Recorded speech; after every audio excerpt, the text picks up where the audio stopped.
Again. First, Mr. President, I have 4 unanimous consent requests for committees to meet during today's session of the Senate.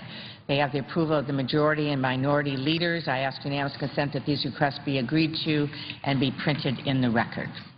Without objection. Thank you. Mr. President, in a short while, I think afternoon, we will be officially back on consideration of what is dubbed the Farm Bill, the Agricultural Reform and Food and Jobs Act. This is something we do every 5 years to be able to secure the safest, most affordable, reliable food supply in the world. We're very proud of what our farmers and ranchers do. We also have the largest investment in land and water conservation that we make as a country on working lands is made through the Farm Bill, protecting our Great Lakes, the Chesapeake Bay, supporting our farmers who have environmental challenges to be able to manage those on their land. So very important investments in nutrition for families that need temporary help, certainly as many, many have during this economic downturn, and other exciting opportunities that create jobs. Mr. Presiding Officer, I know, cares very deeply about manufacturing, as do I, and one of the areas in which we are growing the economy is by making things, growing things, and bringing it together in something called bio-based manufacturing, which I will be talking more about as we proceed. But the idea of using agricultural products to offset chemicals, to offset oil in plastics is an exciting new opportunity for us. We expand upon that through opportunities in what we call the Farm Bill. Bottom line, Mr. President, this is a jobs bill. 16 million people work in this country. There's not too many bills that we have on the floor that have the number 16 million. 16 million people work in this country because in some way we are related to agriculture and food production. It may be processing, it may be production, it may be in the sales end, but 16 million people work in this country because of agriculture in some way, and it's important that we get this right. We also have our major trade surplus in this country coming from agriculture. So we're producing it here, and then we are selling it overseas. And I certainly want to make sure we're focusing on exporting our products, not our jobs, and the shining star of that is in agriculture, where we have seen just in the last few years a 270% increase in agricultural exports in trade. So this is a big deal for us, and it's part of why this is a jobs bill and very important to us. We also know that we need to reform production agricultural policies. And so this bill is very much about cutting subsidies as well as creating jobs. And what are we doing? Well, we have taken a different view in this Farm Bill. Rather than focusing on protecting individual programs that have been there for a long time, we focus on principles. What is it that we need to do to have a strong economy to support our farmers, whether it's a weather disaster like we've had in Michigan or whether it's a disaster in the markets and prices. We don't want any farmer losing the farm because of a disaster beyond their control. And we all have a stake in that. There's nothing more risky in terms of a business than agriculture when you are at the whim of the weather and other market forces. And so we want to make sure that we're there. But we also know that for too long we've paid government money to folks that didn't need it for crops that didn't grow. We're not going to do that anymore. This is huge reform in public policy, where we are moving to risk-based management. We are focusing on those things that we need to do to cut the deficit and strengthen and consolidate and save dollars, but also provide risk management. So we are, in fact, in this bill, reducing the deficit by $23 billion. Now, we've not had the opportunity to have in front of us a bill on the floor that cuts the deficit with strong bipartisan support around policies that make sense, that we agree to. And this is an area in which we've come forward. In fact, I'm very proud of the fact that our committees in the fall, when the deficit reduction effort was going on, were the one group in agriculture that came forward with House, Senate, bipartisan agreement on deficit reduction. And in fact, if every committee had done that, we would have gotten to where we needed to go. And so, and I want to thank my friend and ranking member, Senator Roberts, for his strong leadership, as well as the chairman in the House and ranking member in the House for our joint efforts in that way. But when that didn't happen, we decided we were going to keep our commitment to deficit reduction and move forward on policies that would achieve it, and we have done that. $23 billion in cuts. We do that by repealing what's called direct payments that go to a farmer regardless of what's happening, whether it's good times or bad. In fact, we replace 4 different farm subsidies with a strengthening of crop insurance and additional risk management efforts. When there is a loss by the individual farmer, at the county, we focus on loss. And as I indicated, we will support farmers for what they plant. We strengthen payment limits in terms of where we focus precious taxpayer dollars. And we also took a scalpel. We looked at every part of the USDA programs. We looked for duplication, what made sense, what was outdated, and we actually eliminated 100 different programs and authorizations within this policy, this Farm Bill policy. And again, I don't know very many committees that have come forward with that kind of elimination. Now, that doesn't mean we are eliminating the functions, the critical areas of supporting farmers and ranchers or conservation or expanding jobs through renewable energy or our nutrition efforts or so on, farm credit, other beginning farmers, all of the efforts that we're involved in. We're just doing it in a more streamlined way. We are cutting paperwork. We want, in rural development, which affects every single community, every town, every village, every county outside of our urban areas, we want to make sure that part-time mayor can actually figure out rural development and use the supports that are there to be able to start businesses, to be able to focus on water and sewer infrastructure or roads, but that it's actually simple and available and doable from their standpoint. And so we've spent our time together, working together to come up with something that makes sense for taxpayers, for consumers of food in our country, for those who care deeply in every region of our country about how we support farmers and ranchers, and for those who care very deeply about our land and water and air resources on working lands and how we can work together to actually do that. Mr. President, we're moving forward now to the next phase on our Farm Bill consideration. Senator Roberts and I are working closely together to tee up some amendments, both Democrat and Republican amendments, so we can begin the process of voting. We know there's a lot of work to do. Colleagues have a lot of ideas. We know that certainly some I will support, some I will not support. The process of the Senate is to come forward and offer ideas and debate them and vote. And so we are working hard, hopefully, to tee up some votes this afternoon or tomorrow that would give us the opportunity to move forward, knowing that there's a lot of more work to do, that we have a lot of ideas that colleagues have, and that we will continue to negotiate, certainly moving forward on a final set of amendments, but we think it's important to get started. And I want to thank all of our colleagues that came together on the motion to proceed. It was extraordinary. After a strong bipartisan vote in committee, we're very appreciative of the fact that our colleagues are willing to give us the opportunity to work together to get this done with such a strong bipartisan vote on the motion to proceed. I also, before relinquishing, and I might ask in terms of the time left on our side, thank you.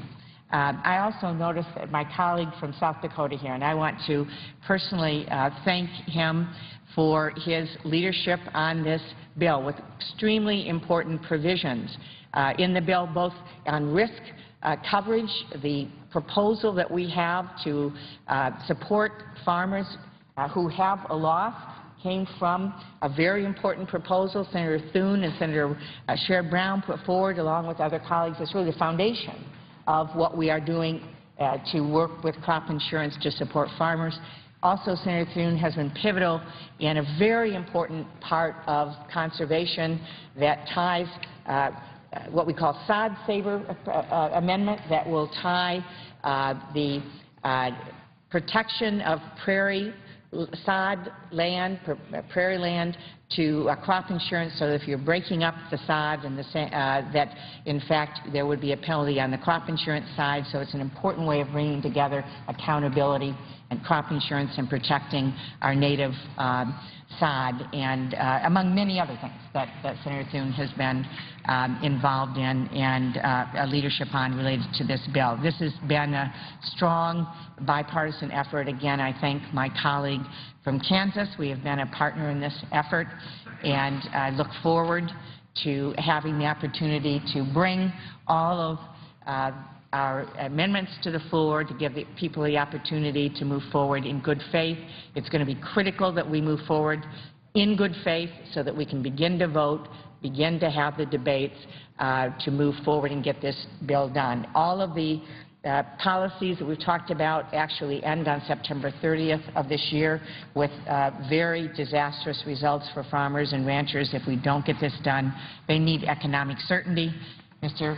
President, the 16 million people that work because of agriculture in our country are counting on us to get this done so they can make their decisions on what they're going to plant moving forward, how their business is going to work, and they're counting on us to get it done. And I'm proud of the effort so far and really coming together and having folks in just a wonderful bipartisan effort really get to work on this. Thank you, Mr. President. Mr. President, Senator from South Dakota. I ask unanimous consent that Justin Posey, intern in Senator Paul's office, be granted floor privileges for today's session of the Senate. Without objection. And I ask unanimous consent to enter into a colloquy with my Republican colleagues for up to 30 minutes. Without objection. Thank you, Mr. President. Mr. President, I come to the floor today along with my colleagues, Senators McCain and Ayotte, to talk about the significant uncertainty surrounding sequestration and its threat to our national security. The triggered reduction in spending is $1.2 trillion after accounting for 18% in debt service savings.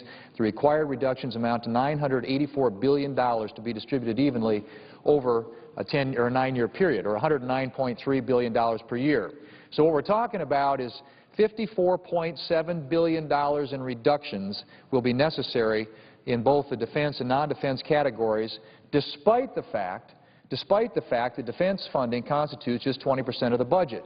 Now, as my colleagues, Senator McCain and Ayotte are well aware, the sequester disproportionately impacts defense spending, putting our national security at risk. It's been almost a full year since the Budget Control Act was passed, and Congress needs a precise understanding from this administration as to the full effects of sequestration on national security funding.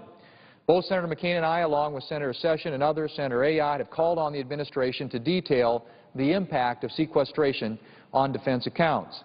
This information is necessary for Congress to address the deep and unbalanced defense cuts that are expected under sequestration, which are in addition, I might add, to the $487 billion in reductions that were carried out last August. What little information has been made available from the administration about the planned cuts to defense should give all of us pause about our nation's security if sequestration proceeds without any modifications. In a letter to Senator McCain and Senator Graham this past November, Secretary Panetta said that over the long term, sequestration means that we will have the smallest ground force since 1940, the smallest fleet of ships since 1915, and the smallest tactical fighter force in the history of the Air Force. If sequestration were to go into effect, we risk turning back the clock on our military strength to where it was during the early 20th century before World War II. That clearly cannot be allowed to happen if we hope to have a future in which we are secure, prosperous, and at peace in the world. I want to turn to my colleagues. I want to turn to my colleague, Senator McCain, who is the ranking member of the Armed Services Committee. He's been a leader in calling attention to this cloud of sequestration cuts looming over the Defense Department and its threat to our national security. Obviously, somebody who one of the foremost experts here in the United States Senate, and certainly when it comes to the issue of national security, and someone who has been raising the issue of sequestration and its impact on our national security interests now for some time. But I would ask Senator McCain if he might comment on his observations with regard to this issue and its impact on our national security. I thank my friend from South Dakota and appreciate very much his leadership on this issue, and my colleague from New Hampshire, Senator Ayotte, who has done a preliminary study on the effect of these sequestrations on our defense industries and jobs and employment in states across America. In fact, she has been asked by the Conference of Mayors to give them assessments. And one of the problems we have is not only sequestration itself, as my colleague from South Dakota just mentioned, but the American people don't fully understand the impact not only from a national security standpoint, but from an economic standpoint. And I appreciate and admire our Secretary of Defense, who continues to say that sequestration would be devastating to our national security. The effects would be draconian in nature, and he has described it in the most graphic and, I think, accurate terms. But we don't know exactly what those impacts would be, and unfortunately, the Secretary of Defense and the Defense Department have not given us information as to what those impacts should be. The American people need to know, and they deserve to know, what these impacts would be. That's why we put in the Defense Authorization Bill a requirement that the Secretary of Defense send to the Congress and the American people the exact effects of this sequestration, and which he has refused to do so up till now. And that's why, and since we have not taken the bill to the floor, and it may not be signed to the end of this year, that's why I have an amendment pending on the Farm Bill to seek that same reporting, because members of Congress, elected representatives, and the American people deserve to know the effects of sequestration. And one, they need to know from the interests of our national security, but they also need to know, I would argue to my friend, they also need to know from the impact on an already faltering economy. And I want to thank the Senator from New Hampshire, who has done more on this issue. In fact, she's given every member of our conference a rough readout as to exactly what the impact would be in our states. But obviously, the Senator from New Hampshire and I don't have access to the same database that the Secretary of Defense has as to these draconian effects. So, you know, we are facing just in summary, I would say, Mr. President, that we're facing what is now known as a fiscal cliff. The debt limit, which needs to be raised, the sequestration issue, the expiration of the Bush tax cuts, and several other issues which we're all going to now address in the lame duck session. That is a utopian vision for a lame duck session that, frankly, is not justified by history. And one of the aspects of this sequestration, the reason why we need to address it now, is because the Pentagon has to plan. They have to plan on a certain budget. They can't wait till the end of this year or early next year when it kicks in until January 2nd, I believe it is, of 2013, in order to adjust to it. So, one, we need the information, and two, members of Congress need to know that the sequestration issue should be and must be addressed. And I thank Senator Thune not only for his outstanding work on the Farm Bill, but also for his leadership on this important issue. I'd yield, if I could, to my colleague from New Hampshire, who has done probably more in-depth study of this issue and its impact on the defense industry in America and jobs and employment than any other member. I thank Senator McCain for his leadership as the ranking Republican on the Armed Services Committee, and no one knows these issues better in the United States Senate, I would say, than John McCain. And so it's an honor to be here with him, and also my colleague Senator Thune, who I serve with on the Budget Committee and who's been very, very concerned about the impacts of sequestration on our national security. And I call this sequestration the biggest national security threat that you've never heard of. And the American people need to know this threat to their national security, to the protection of our country, which is our fundamental responsibility under the Constitution. So I fully support the amendment that Senator McCain has brought forward on the Farm Bill, that he championed along with Senator Levin on the defense authorization, because we can't afford to keep hiding the details of what will happen to our Department of Defense and our military if sequestration goes forward.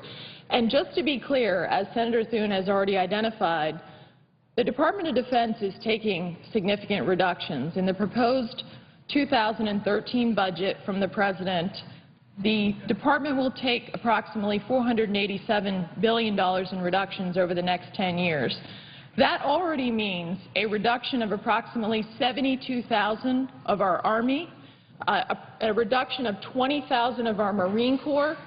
But what we're here talking about today is an additional $500 to $600 billion in reductions coming in January of 2013 that the American people need to know about, and our Department of Defense should clearly identify what is going to happen with those reductions. But here's what we do know. As Senator McCain and Senator Thune have already talked about, our Secretary of Defense has warned that these cuts will be devastating, that they'll be catastrophic, that we would be shooting ourselves in the head if we did this for our national security, that we'd be undermining our national security for generations. And this is what it means, what our service chiefs have told us so far about the preliminary assessments of sequestration. For our Army, what they have said is an additional 100,000 reduction in our Army, 50% coming from the Guard and Reserve, on top of the 72,000 coming in the proposed 2013 budget. Yes, that would result in our ground forces being back to the level of 1940 before World War II. For our Navy, our current fleet is 285, and the Navy has said previously that we need 313 ships. What the Navy has said their preliminary assessment is, if sequestration goes forward, that our fleet will have to shrink to between 230 to 235 ships.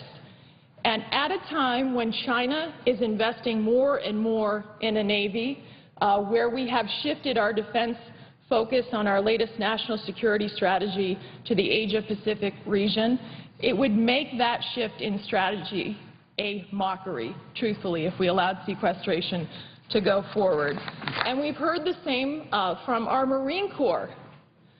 What the Marine Corps has said about sequestration, every member of Congress should be concerned about and wake up, because the Assistant Commandant of the Marine Corps has said that if sequestration goes forward, it's an additional 18,000 reduction in our Marine Corps, and that the Marines would be incapable of conducting a single major contingency operation. Think about it. The Marine Corps of the United States of America incapable of responding to a single major contingency operation. This is at a time when the threats to our country have not diminished. This is at a time when we still have men and women, as we sit here today, who are serving us admirably in Afghanistan. And by the way, OMB has already said that the OCO, or war funding, will not be exempt from sequestration, and that's at risk as well. We owe it to our men and women who are in the field right now to make sure that they have the support that they need and deserve from this Congress.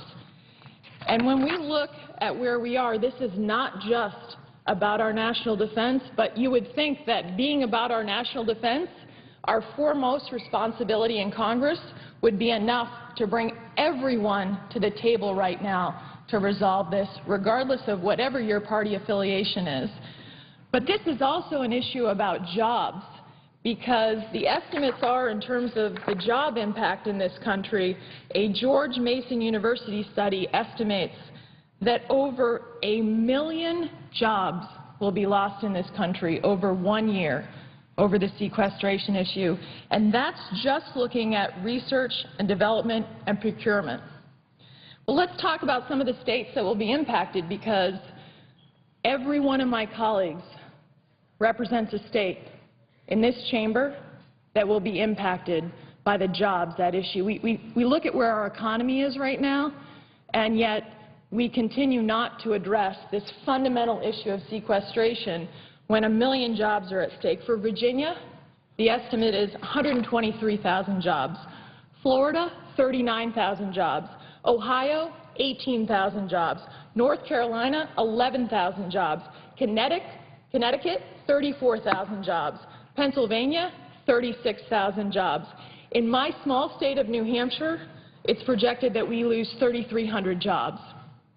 So that's a conservative estimate.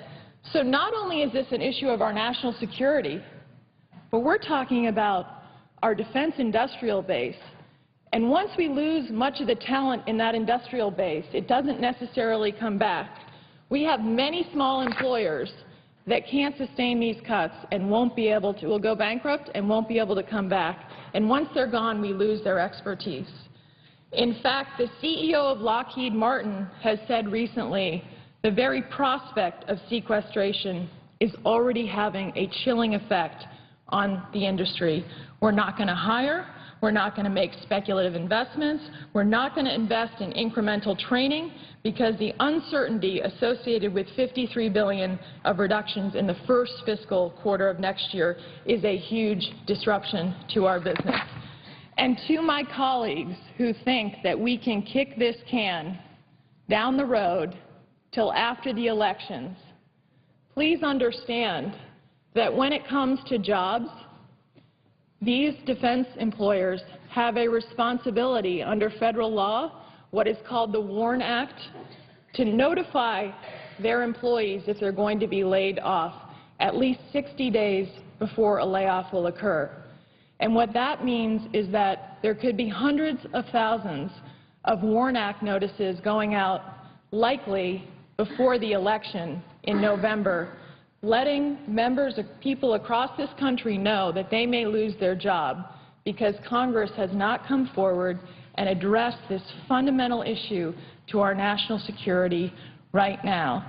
So in conclusion, I fully hope, and I know that Senator Thune is supportive of this, I'm the co-sponsor of a bill along with Senator McCain and others that comes up with savings to deal with the first year of sequestration. And I would ask every member of this chamber, let's sit down and resolve this. We do need to cut spending, and we should find these savings. It's important to deal with our debt.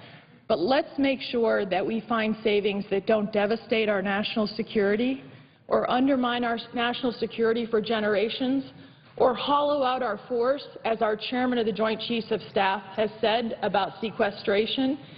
And I would urge my colleagues on both sides of the aisle, let's sit down now and resolve this issue on behalf of our most important responsibility, which is to protect the American people from the threats that still remain around the world and are very real. We have seen it with Iran trying to acquire the capability of a nuclear weapon. It still remains a very challenging time, and we need to protect our country from the threats that we face. And so I thank my colleague, Senator Thune, and I turn it back to him and thank him. Just say to my colleague from New Hampshire, and perhaps in the form of a question, because you mentioned that you and I both serve on the Budget Committee, this perhaps could have been avoided had we passed a budget that dealt with entitlement reform. The reason that we have these huge cuts, these steep and unbalanced cuts in the defense budget, is because we punted under the Budget Control Act to a super committee which didn't produce a result, and this triggered these across-the-board reductions in spending, half of which come out of the defense budget, as you mentioned, a defense budget that represents only 20% of federal spending. So proportionality to here seems to be a real issue. Why would you gut the part of a budget that from which you get the resources to keep your country safe and secure? But frankly, it comes back, in my view at least, to the fact that now for 3 consecutive years, the Budget Committee, on which you and I both serve, has failed to produce a budget spelling out a more reasonable and thoughtful plan for how to deal with these challenges, as opposed to having this budget axe fall in this disproportionate way on our national security interest. And so just curious as to your thoughts with regard to the reason why we are where we are today. I would say to my colleague from South Dakota, you're absolutely right. It's outrageous that it's been over 1,100 days that we have not had a budget in the Senate and that we haven't. Our budget committee that we both serve on, we are anxious, you and I, to resolve the big picture fiscal issues facing our country. And I agree with you. If we did that function of budgeting, we wouldn't be in this position where we've put our national security at risk because we're not taking on the big picture fiscal issue to reform, get our fiscal house in order in Washington, make sure that we reform mandatory spending so that those programs are sustainable and available for future generations. And here we are. I mean, it's really astounding to me. Not only do I serve on the Senate Armed Services Committee, but I'm the wife of a veteran, and it's astounding to me that we would put our national security at risk rather than doing our jobs, putting together a budget that is responsible and proportional, and that is one of the underlying reasons why we find ourselves in the position that we are right now. And I would ask my colleague from South Dakota, you know, the President has a responsibility as the Commander-in-Chief on this very important issue. I mean, that is such an important and weighty responsibility as President of the United States to be Commander-in-Chief. And where's the President been on these issues? And ironically, I would say to my colleague from New Hampshire that the point that you just made earlier, the statements that have been made by the President's own Defense Secretary about what these cuts would mean is just speaks volumes. I mean, it is absolutely pretty stunning when you look at the impact this would have on our national security budget and the fact that, at least to date, the President has not weighed into this argument. And all I think you are simply saying, and what Senator McCain was simply saying earlier, and what I'm simply saying is, at least show us your plan. At least be transparent with us and with the American people, because if we are going to do something about this, we need to know how they intend to implement this. And so the transparency issue is really important in all this, and asking them to just tell us how you're planning on making these reductions, to me seems like a critically important part of not only informing the American public, but giving Congress a pathway, if there is one, to address this and perhaps redistribute these reductions. But to your point, when you start talking about $109 billion reduction to take effect January of next year, half of which comes out of defense, on top of $500 billion in cuts, $1 trillion in cuts to occur over the next decade that were approved as part of the Budget Control Act. That is a huge chunk out of our national security budget. And so, and I think your point to the Senator from New Hampshire made an excellent point as well, and that is that this is obviously a national security impact first and foremost, and I've always maintained that if you don't get national security right, the rest is conversation. If you can't defend and protect the country, the rest of this is all secondary. But there is a huge economic impact, as was pointed out not only by the study that you mentioned, but also by the Congressional Budget Office, who recently, in speaking about the fiscal cliff that hits us early, the first part of January of next year, could cost us 1.3% in growth, which, according to the President's own economic advisors, would be 1.3 million jobs. Now, if the national security issue does not get your attention, certainly you would think the economy and jobs issue would, and yet we're hearing silence, crickets coming out of the White House. And so I would hope that he would weigh into this debate, certainly at least provide us an idea about how the administration intends to implement this, and hopefully a plan about how to avert what would be a catastrophic impact on our national security interest, as has already been emphasized by his own Defense Secretary. I would say as well, one of the important issues is, and I would ask Senator Thune what you think about this, is this not so important when we think about the impact on our national security that we sit down now, we hear from the President now, that members of both sides of the aisle sit down now instead of kicking this can beyond the elections? Because what I have heard from our employers is that they will have to make decisions now that could impact our defense industrial base. And we're talking about shipbuilders, we're talking about experts, small businesses that work in this area, that once those jobs go away, in terms of if a small business that's a supplier on one of our major procurement programs, a sole supplier, which happens quite often, that expertise goes away, we don't immediately pull that back. And so we're talking about thousands and thousands, an estimate of 1 million jobs, and the private sector can't wait for us to resolve this till after the election. They need us to resolve this now. Our military, in my view, can't wait till after the election, and nor should our military be put in that position. They should know that we're going to resolve this because we want to keep faith with them. We do not want to hollow out our force. We do not want to put them at risk. And so on a bipartisan basis, to me, this is a critical issue to resolve before the election. I wondered what your view was on that. I would say, Mr. President, to my colleague from New Hampshire, and I again appreciate the fact that her leadership as a member of the Armed Services Committee on this issue on national security issues, but also as a member of the Budget Committee where we serve together, this is just critical that we do something soon. And the reason for that, as the senator from New Hampshire mentioned, is when you try and do something in the haze of a lame duck session of Congress, that is not an appropriate time in which to try and legislate on a major issue like this, particularly given the fact that there's going to be a pileup of other issues. You've got tax rate expiration issues to deal with, potentially another debt limit vote coming up.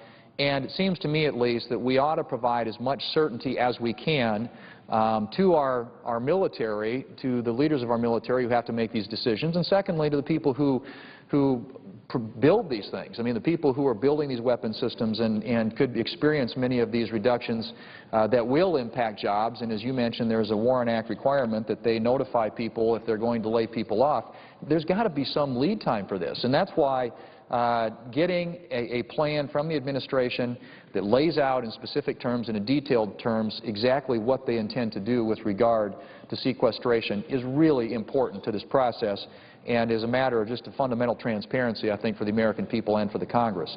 But clearly there is a need, in my view at least, for us to be dealing with this in advance of the election, not waiting, not punting, not kicking the can down the road as so often is done around here. And I appreciate the leadership of the senator from Arizona, the ranking member of the Armed Services Committee, and my colleague from New Hampshire in raising and elevating this issue and putting it on the radar screen of the United States Senate in hopes that actually something might happen before the election. But that will require that the President of the United States and his administration get into the game. And so far, we haven't heard anything from them with regard to how they would implement sequestration or what suggestions they might have that would avoid and avert what would be a national security catastrophe if these planned or at least proposed reductions go into effect at the first of next year. I see the senator from Arizona, the ranking member of the Armed Services Committee, is back. Any closing comments before we wrap up this section? Well, let me just say again to my colleagues in the Senate, and particularly to the Senator from Arizona, Senator in New Hampshire, thank you for what you're doing on this issue. I hope that we are successful in the end, that we can get some greater transparency from the administration about how they intend to implement these reductions, and that we might be able to take the steps that are necessary, as was pointed out, on a bipartisan basis, because this is not an issue, obviously, that affects one side or the other. It's an issue that affects the entire country when you're talking about our national security interest and the great jeopardy and risk that we put them in if we don't take steps to address this. Mr. President, with that, I yield the floor. Mr. President. Senator from Arizona. Unanimous consent to address the Senate in a colloquy with my colleague from South Carolina, Senator Graham. Without objection. Mr. President, Senator Graham and I know that there's others who would like to join us, come to the floor on the issue of the almost unprecedented release of information which directly affects our national security. In fact, the most important programs that we are engaged in, including the use of drones in our counterterrorism activities, and of course the highly classified cyber attacks that have been made on the Iranians in order to prevent them from achieving their goal of building nuclear weapons. I can't think of any time that I have seen such breaches of ongoing national security programs as has been the case here. The damage to our national security has been articulated by many both in and outside of the administration, including the most damaging that we have seen, including our Director of National Intelligence saying that it's the worst that he's seen in his 30 years of service in the issue of in the area of intelligence. All of the ranking and chair members of the Intelligence Committees, the Armed Services Committee, Foreign Relations Committee, and Homeland Security Committees have all described in this most strongest terms what damage has been done by these, quote, leaks.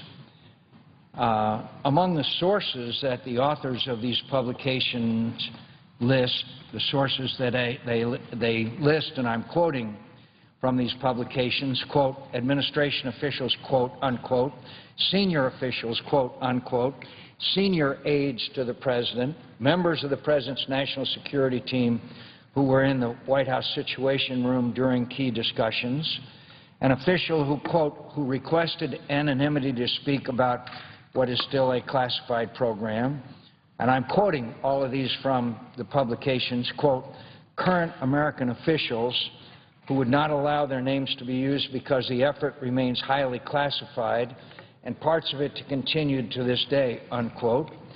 Several sources who would be, quote, fired, unquote, for what they divulged, presumably because they divulged what was classified or otherwise very sensitive.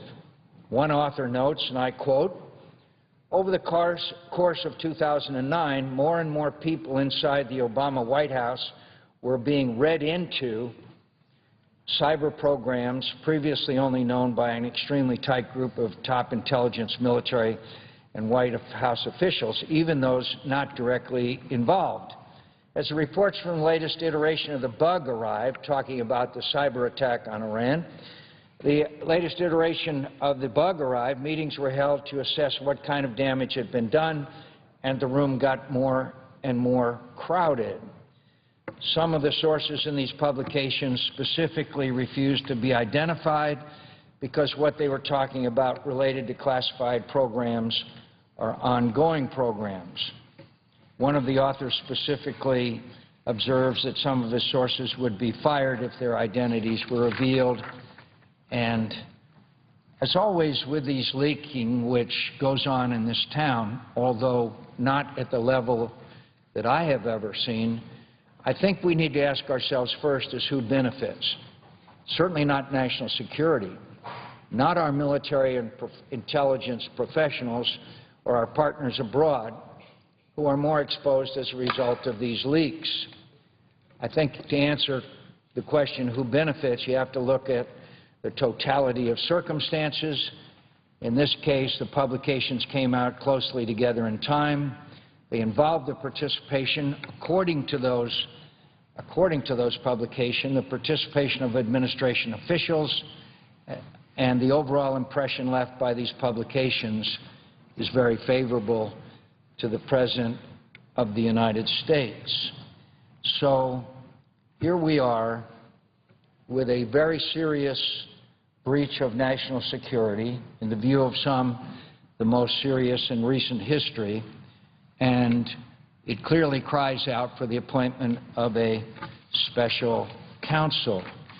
I would remind my colleagues, and my friend from South Carolina will remind our colleagues, that when the Valerie Plame investigation was going on, my colleagues on the other side of the aisle argued strenuously for the appointment of a special counsel at that time. And later on, I'll read some of their direct quotes.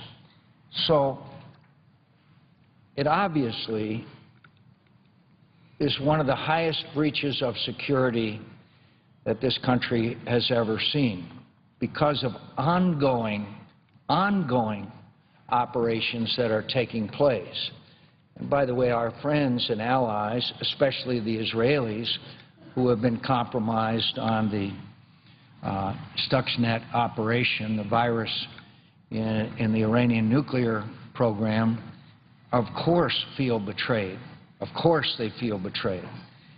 Now, could I finally say I understand that our colleague from the chairperson of the Intelligence Committee is going to come over to object to our motion for the appointment of a special counsel, the same special counsel that was appointed at other times in our history, and ahead of her appearance after the statement she made about how serious these breaches of intelligence were, it's a bit puzzling why she should object to the appointment of a special counsel.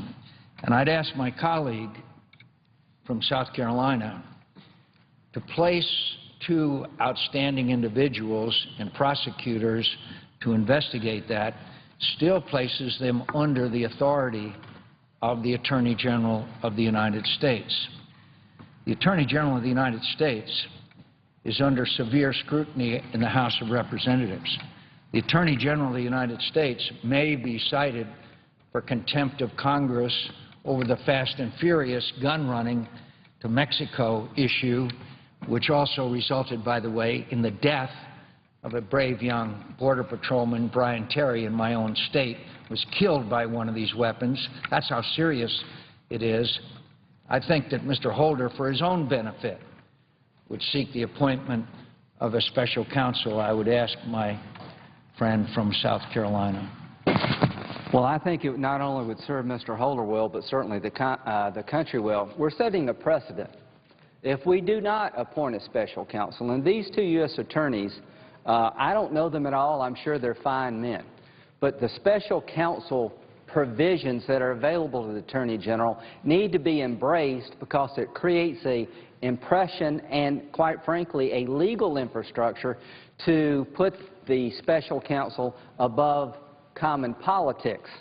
And the precedent we're about to set in the United States Senate, if we vote this resolution down, is that in this case, we don't need to assure the public that you don't have to worry, the person involved is not going to be interfered with, that in this case, we don't need the special counsel, that there's no need for it.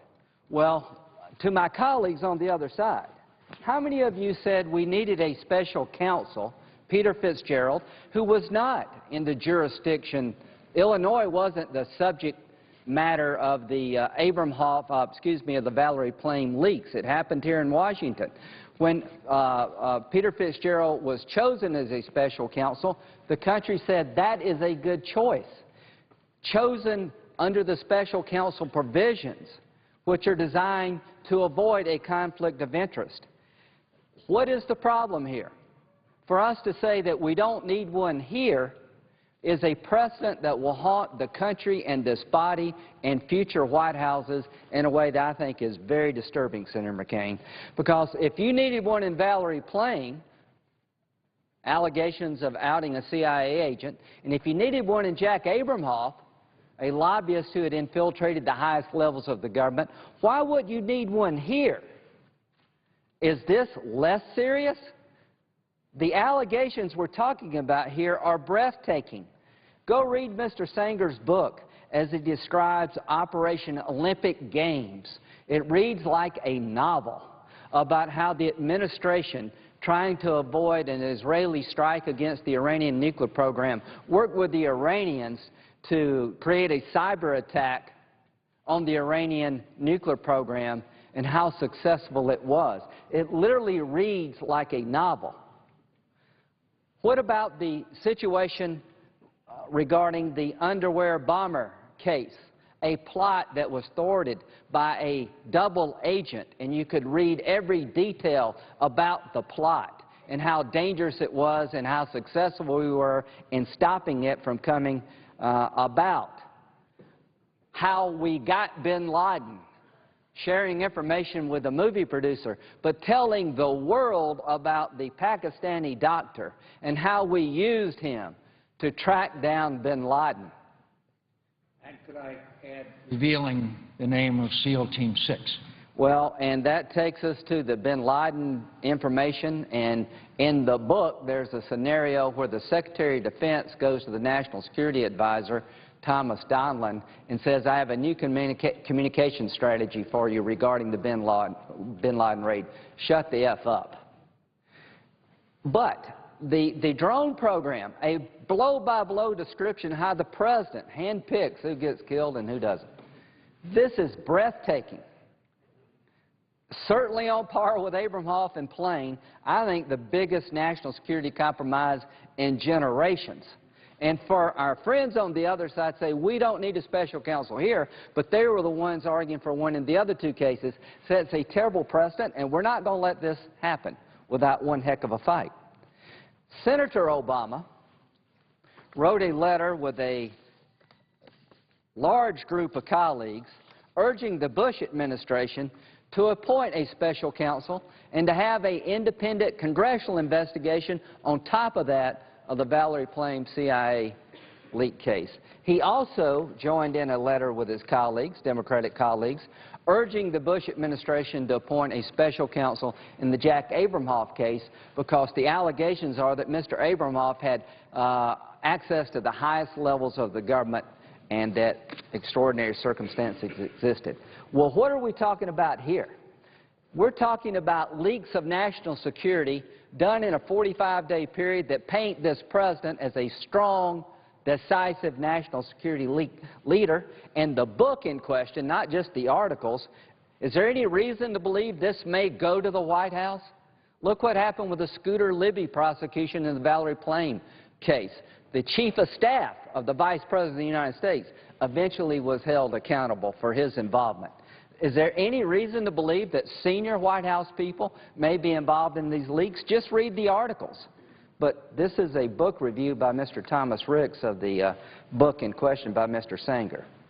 And throughout, Mr. Sanger clearly has enjoyed great access to senior White House officials, most notably to Thomas Donilon, the National Security Advisor.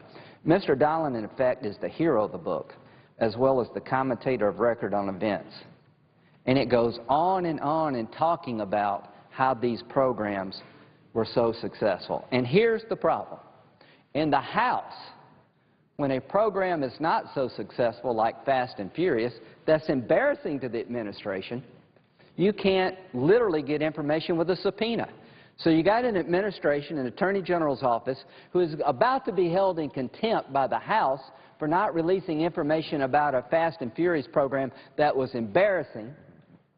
And when you got programs that were successful and makes the White House look strong and the President look strong, you can read about it in the paper. And all we're asking for is what Senator Obama and Senator Biden asked for in previous national security events and events involving corruption of the government.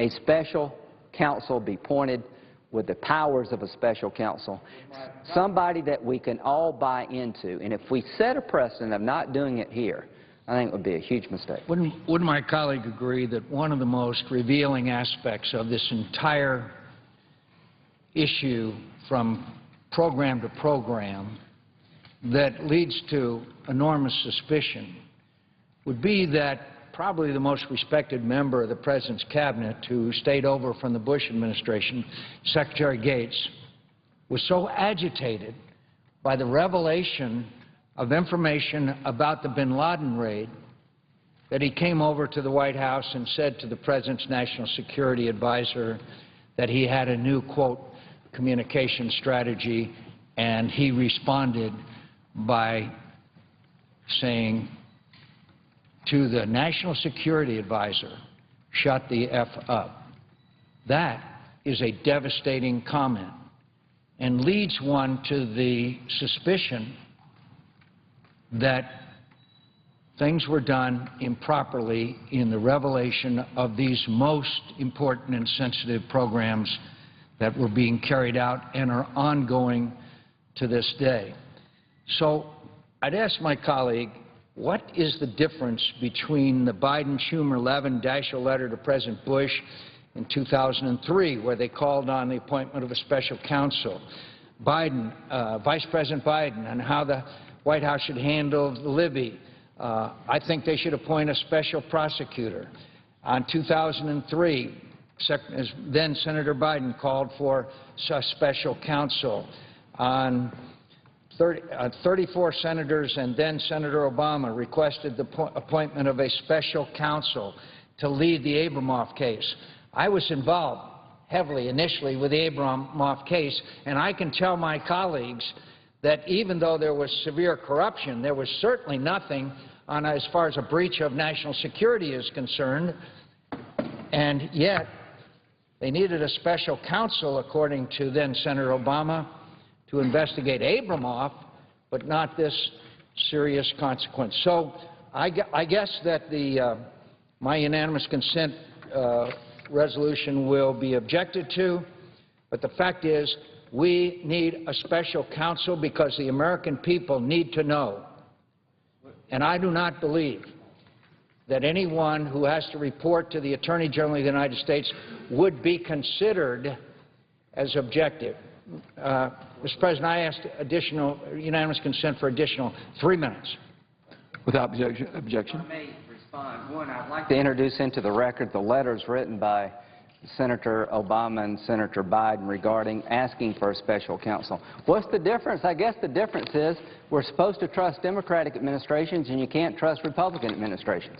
I guess that's the difference. It's the only difference that I can glean here. Certainly the subject matter in question, Senator McCain, is as equal to or more serious in terms of how it's damaged the nation. And in terms of the structure of a special counsel, if you thought it was necessary to make sure the Abramoff investigation could lead to high-level Republicans, which it did, and if you thought the Valerie Plame needed a special counsel to go into the White House because that's where it went, why do you not believe that that would help the country as a whole? Appoint somebody we all can buy into. Give them the powers of a special counsel. That's what you urged before when the shoe was on the other foot. This is a very, very big deal, and we're talking about serious criminal activity. Apparently, the suspects are at the highest level of government, and it was done, I believe, for political purposes, and not to appoint a special counsel would set a precedent that I think is damaging for the country and is absolutely unimaginable in terms of how you could differentiate this case from the other two we've talked about. To my Democratic colleagues, don't go down this road. Don't be part of setting a precedent of not appointing a special counsel for some of the most serious national security leaks in recent memory, maybe in the history of the country, while at the same time most of you are on the record asking for a special counsel about anything and everything that happened in the President Bush administration. This is not good for the country. And I would introduce these two letters. Mr. President, I appreciate the indulgence of my colleagues, and I'd like to say, as if in legislative session, I ask unanimous consent that the Senate now proceed to the consideration of a resolution regarding the recent intelligence leaks, which means the appointment of a special counsel, which is at the desk. I ask unanimous consent that the resolution be agreed to, the preamble be agreed to, and the motion to reconsider be laid upon the table. Is there objection? Reserving the right to object, Mr. President. Senator from Oregon. Mr. President, I have served on the Intelligence Committee for 11 years now, and I have seen during that time plenty of leaks. And I have tried with every bit of my energy to demonstrate how serious an issue this leaking matter is. In fact, I teamed up with Senator Bond. Our colleagues remember Senator Bond, of course, and I sponsored legislation to double, Mr. President, the criminal penalty for those who leak, for those who expose covert agents. So I don't take a back seat, Mr. President, to anybody in terms of recognizing the seriousness of leaks and ensuring that they are dealt with in an extremely prompt and responsive fashion. what is at issue here is whether or not we're going to give an opportunity for U.S. attorneys, professionals in their fields, to handle this particular inquiry. And I see no evidence, Mr. President, that the way the U.S. attorneys are handling this investigation at this time is not with the highest standards of professionalism. Now, I've disagreed with the Attorney General on plenty of issues. My colleagues know that I've been particularly in disagreement with the Attorney General on this issue of secret law. Right? There are real questions about whether laws that are written here in the Congress are actually the laws that govern their interpretations. So I've disagreed with the Attorney General on plenty of matters. I think I've demonstrated by writing that law with Senator Bond that I want to be as tough as possible on leakers. But, Mr. President, I would now have to object to the request from our colleague from Arizona simply because I believe it is premature. And for that reason, Mr. President, I object to the request from the senator from Arizona. Objection is heard. Yep. And without objections, the material will be placed in appropriate